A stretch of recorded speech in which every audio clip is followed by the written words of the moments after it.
అధ్యక్ష దయచేసి బెల్లి కొట్టకండి. ఈరోజు నాకు జ్వరం వచ్చి ఆరోగ్యం బాగోపోయినా మా ప్రాంతం నెత్తి మీద కుంపట్లాగా ఉంది కాబట్టి ఈ సమస్య వచ్చింది కాబట్టి అసెంబ్లీలో నేను దీనికోసం వచ్చాను అధ్యక్ష. దయచేసి టైం ఇవ్వండి. ఇది ఒక్క ఇబ్రహీంపట్నం కొండపల్లికే కాదు, ఏరియల్ డిస్టెన్స్ లో ఈ అమరావతికి కూడా అదే దూరం ఉంది, 5 కిలోమీటర్ల దూరంలో ఉంది. ఇది చాలా ఇబ్బందికరంగా ఉంది.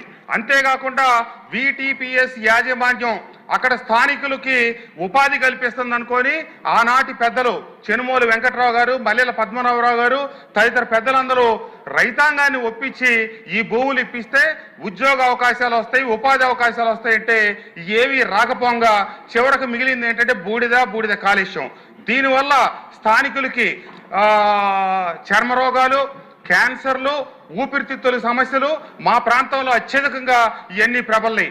7 ఎఫెక్టెడ్ విలేజెస్ ఉన్నాయి. దానికి ఆనుకొని ఇబ్రహీంపట్నం, కొండపల్లి, మూలపాడు, జూపూడి, కిలేశ్వరం, తుమ్మలపాలెం, అలాగే ఏలప్రోలు, మన గుంటుపల్లి అనే గ్రామాల అధ్యక్ష.